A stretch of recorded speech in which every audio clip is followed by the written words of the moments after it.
Elouise Phelps Clark. And I want to say that I married my 13th cousin. I figured it out. I married to John Lever Treat, and we go back to Sir Richard Treat, who came over and first they landed in the Boston area and then went over and founded Wethersfield in 1634. So he's a descendant. Sir Richard had something like six sons and 3 daughters, and he had a Richard Jr., and my husband is descended from Richard Jr., and I'm descended from Robert, as are you. Yes. Yes. So Robert and his brother Joseph, when they were, the family came over. Robert was born in Pitminster, England. So they all came over from Somerset County, England, the Treats anyway. And Robert and his brother Joseph came down to the Milford colony when they were maybe 17, 18 years old. And then that line descended from there. I'm not a direct descendant of Governor Robert with a Treat last name, because somewhere along the line, his one of the great-granddaughter, there were like about 3 Roberts, and one of the great-granddaughters married Benjamin Clark, and so that's where the Clarks come in. So, and then we got Benjamin Treat Clark, and then Benjamin Treat Clark Jr., and then Benjamin Treat Clark III, you know, so it went down that way. So the Clarks and Treat go back a long way, right to the founding of the Milford colony, and then later Orange. I never quite figured out, I would guess by the ages of both the church and the houses built around the green, that this area of North Milford wasn't really settled until the early 1800s, from the sounds of it. I think they were all hanging out down near the shore, but I haven't quite pieced all that together. But anyway, so my family goes way back to the founding. I'm also descended from the original governor, Robert Treat, or who he later became governor, had 4 children, 4 boys and 4 girls, and I'm also descended from his youngest daughter, Abigail, and she married the Reverend Andrew, and he was the pastor for Milford, and so that line comes down through there, and they had a daughter who became a Brewster, and I don't know, that's another line that comes down. So I did bring the fan, and it's quite heavy on the Clark Treat, all those lines that go way back. So yes, my connection with Orange is quite deep. On my mother's side was, I had the Phelps connection, and they were founders in Windsor, Connecticut, but never any connection with Orange. So that's my origination story for Orange and how far our family goes back. Great. So, does that answer that first question? That's good. Okay, That's good. I knew this part would be shorter. And then the second question you had was the family involvement in town. And I think I answered that question. I think so. I think so, definitely. Well, you told us a lot about what your mom had done. Yes. And obviously she and George were very prominent in town as far as being part of the makeup. But tell us about, can you tell us about your beginnings as far as being a child in Orange and yes, that type of... Yeah, I didn't do much other than grow up here. Okay. All right. But it was a really good place to grow up. You know, I was very blessed, and you don't realize these things till you get away, you know, or go someplace else or live someplace else. But I grew up around the Orange Green, and people, when I tell people that, they always are very amused by the juncture of those 2 words. But literally, I had all my father's family around the edge of so one house was Aunt Charlotte and Uncle Miles, and you know, Uncle Bert and Aunt Charlotte was, Aunt Lottie is another one, Aunt Bertha and Uncle Ben, and Ben and Kay are over here, and then the Marchants moved in, they were also Russells. So I was never at a loss for people to visit when I was a kid. When I was a little kid, I'd go around and I'd visit them all. And one of the things I got out of my childhood was a great comfortableness with older people, which was really interesting. I've always liked to sit by older people and listen to their stories. Beautiful. Yeah, which is I thought was really unique. You know, they were right there all my whole growing up. I think I was the closest to my Uncle Bert, who was Skip and Anna Mae and little Charlotte's grandfather, and he was a surrogate grandfather for me. He was really, he was quite a character, and I think my cousin Charlotte told you some funny stories about him, but he would be, my best memory of him is as the chicken dispatcher. He would, he would come over and he would, slaughter a chicken for my mother. Oh. But he also really infused in me this feeling of, you're a Clark. You're always going to be a Clark. And just this sort of family, like Clarks are important, family is important, and you're a Clark. That's good. And so, look at that, I got married and I'm still a Clark. I know. Well, and then you brought Treat back in, which is really amazing. And then I brought the Treats back in. I know, that was so amazing. Because, my husband's family went off and became, fishermen up in Maine, and then fish peddlers in Boston. But somehow we managed to meet in New Hampshire, of all places. That is amazing. It is. But I think, the family, it's looking now in quote, our time, you just see these families, how they can just scatter all across literally the world. Yeah. And yet back in the day when you were growing up, yes, that was very unique to have all the family members, living in such a close proximity. Right. And I think it's a gift. I really do. I think it's something that is missed by people who pick up and move someplace else and someplace else. Yeah.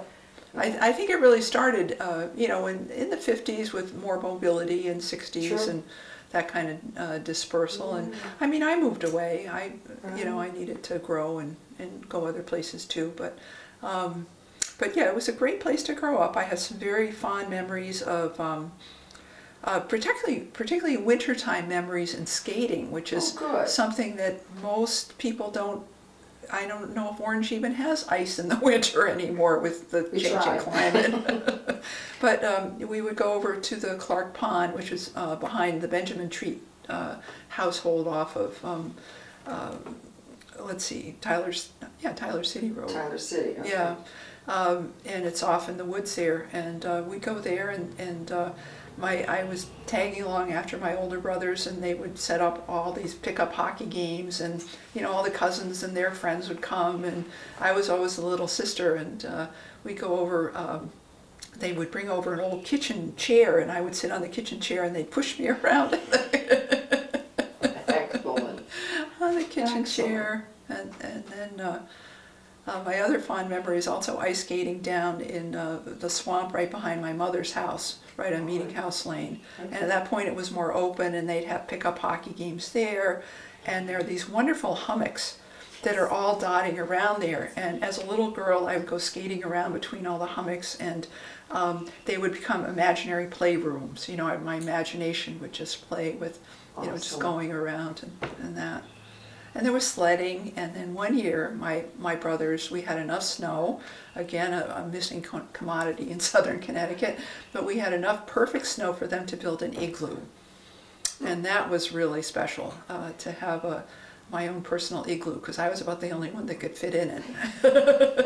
I thought it was huge, and looking back, it probably wasn't that big, because I was probably really little, but it was, they did a beautiful job building an igloo.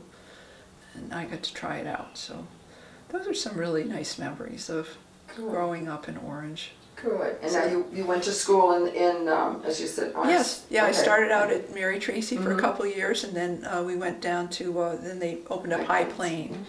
So I didn't understand why I couldn't walk to High Plains if I could walk to Mary Tracy, and I had to now take a school bus. But yeah, High Plains. So that was 2nd grade through 6th grade. And I had some wonderful teachers at High Plains. There were some really, really excellent teachers, except for one year. And we won't go there. And then junior high school, so they had opened up Amity Junior High School, so then we went up to the Orange branch of that, and then that was 7th, 8th, and 9th grade, and then 10th, 11th, and 12th was up at Amity Senior. Awesome. Yeah. Very good. So right through there. All right, and so we heard some mischief that you used to do when you were younger. Did you do any? Oh no, not stuff? me. No, my brothers were the ones who did all this. Okay, all But I would sometimes tag along. I had two older female cousins who I really looked up to. Anna Mae Clark, who was, they were actually second cousins, but Anna Mae, you already interviewed Charlotte, her younger sister. Charlotte was 4 years older, and then Anna Mae was about 8 years older than I was. And Anna Mae was my idol. You know, she was tall and statuesque and beautiful. And when I was really little, we'd run down the green, and you know, she'd pull me along. And oh, she was such a role model. And so I would do pretty much anything she suggested. Good. All good, clean fun. Yes, right. So we, yes, we did. After my brothers gave up, got too old for ringing the church bells on Halloween, it was our turn to take over that. Excellent. That function. So we never got too many rings off before the minister's lights came on in his house. I think after so many years, maybe he was getting himself ready for that evening. Yeah, so he, anyway, and little Charlotte would let us know when it was time to leave, and we'd exit the same window we got in. I look at the church, and I don't know how we got up in those windows, but we did. Very good. Yeah, that was fun. And now, did you do any of the chores around the farms and stuff? Oh, heavens, yes. You did? Yes. Okay. Well, you know, as you know, my father died in 1951, but the barn was still rented. My mother rented it out to Artie Sorensen from Woodbridge, he and Elaine. So he kept his heifers and his dry cows there, and we didn't have anything to do with that part of the farm. But when haying season came around, everybody had to lend a hand. So I definitely learned a lot about how to lift bales of hay and how to open bales of hay and that type of thing. And after the Sorensens left, my mother rented the barn to the Stransers. I'm not sure I ever remember the name of Mr. Stranzer. I always called him Mr. Stranzer. But he had two daughters, Ruthie and, oh, I didn't do my homework. But Ruthie was one, and Lynn. Ruthie and Lynn. Lynn and Ruthie. And I think they both moved, one of them moved up to Oxford or whatever, but they kept their horses in first the old horse barn that we had that my mother eventually tore down, and then they converted the cow barn. And I didn't help them again with their chores either, but in the spirit of things, my brother got a horse. He actually got two horses. He got a pinto pony, and then the pinto pony didn't quite have enough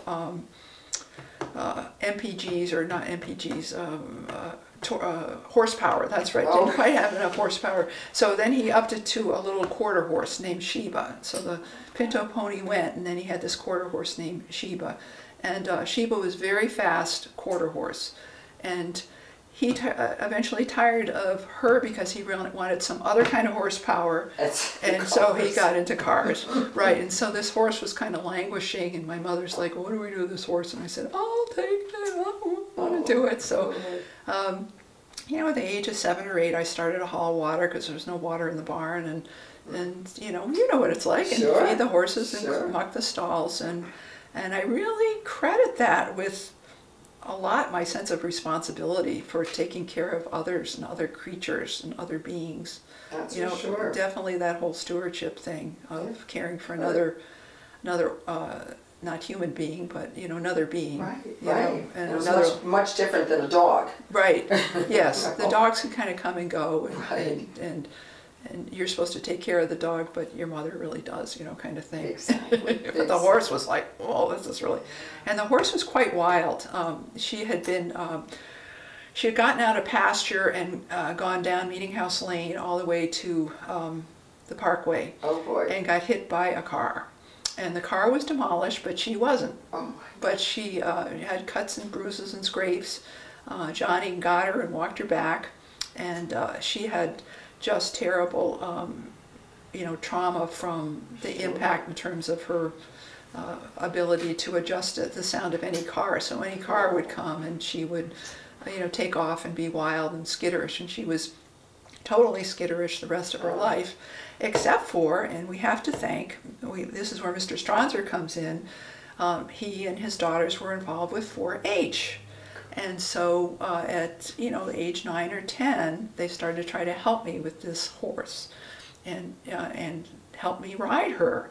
And so this is where your family comes in, because I think your grandfather was very involved with 4-H and the 4-H horse club, and we may even have been in it together. I don't quite remember, but it was really quite a wonderful experience, the whole 4-H thing, and we went for trail rides and that type of thing. So that's a really nice memory too. That is, yeah. Until the horse ran off with the picnic table. Of course, that was one time. Yeah, we had one that ran off with the barn door, which was very interesting. Yes. Yeah. Yeah, they were. They're pretty skittish. Some of them. But back in the day, I mean, it was great. Again, you talk about community spirit. We'd get phone calls and say, "There's a horse in our front yard," and we'd go on my way, and we'd go over and walk them back and stuff, and the neighbors would just be, "Yeah, it's okay," blah blah blah. And, right. It was really very, very nice. Yeah. But yeah, it was interesting sometimes when those situations started up. But so good. So you really, and we're sorry you don't live in Orange anymore, but do you have any other memories of coming down for like the Bicentennial or any special events that you remember that Orange had? Well, my mother lived here for so long that we would, once I had kids, we were coming down for all the school vacations and all the Orange Country Fair. Okay. Those were all really great for my kids growing up. We would go to those events, and it was great having her here and coming home and having them get to experience, the same environment that I grew up in, or a similar environment anyway. Not with quite all the animals, but yeah, the niceness of this town. It really is a nice town. That's great. And then I think you had one other question, and that was, did I remember anything sort of on a large mega scale of something that had happened? And I did come up with one, and that would be 1954 and 1955. Has anybody else talked about the hurricanes? Oh, not specifically. No. Maybe. I'm not sure. I don't think But the hurricanes, there were two each in 54 and two in 55. I remember Diane and Carol were two of them. And the other two, Edna, I looked it up. It was Edna and, anyway, there was Edna and one other one. But Diane and Carol really hit here. Okay. And I was only 5 and 6 years old, but I do remember pictures in the paper looking over my mother's shoulder, and she was just in shock because pictures of the Housatonic River Valley, it really hit there, and the Housatonic overflowed its banks, and the cemeteries were all inundated, and up popped all the caskets and started popping up and floating down the Housatonic River, and she was just aghast. And so when your parent gets really aghast at something, you really take note of it. And then on a more personal level, the one in 1955, I would have been 6 years old in first grade, and we just started first grade down over here at Orange Center School, or the Mary Tracy School, and this terrible storm came along, and one of our classmates was swept away on the Weppawag River. It was a little girl. I just started to get to know her because we were in sixth grade. I don't remember her name, but I said, "Mom, how can this happen?" She said the water came up and she went down into a culvert and never got out. And I mean, I'd never heard of anything like that before, but I guess the Weppawag was really raging, and somehow she was caught up in it and perished. Oh my and goodness. for that's very memorable for a 6-year-old to remember. So. Wow. Yeah. So those are some early memories, some more positive experiences. Awesome. Well, I really. Can we finish on a happy note? Yeah, that was kind of sad, the last one. I'm sorry about that. But it is that. amazing. You know, people don't realize that. Yeah, we've been affected by that. I remember for years driving through the valley towns, and you would see marks on the buildings. Yes. And they marked how high the water had come. So you're driving along going, whoa, it was really quite a thing. Yeah. Oh my gosh. But I will finish on a positive note, and that is that I was very fortunate to grow up where I did. You know, having 40 acres out back to play and roam around and fall in the muck and come home wet and dirty and covered with bug bites, and my mother just kind of go, Elouise. You know, she would get so frustrated with me, because her mother and her mother's sister would just be on my mother all the time because I wasn't turning out to be this perfect little young lady, and she just said, Elouise, you're just a cowgirl.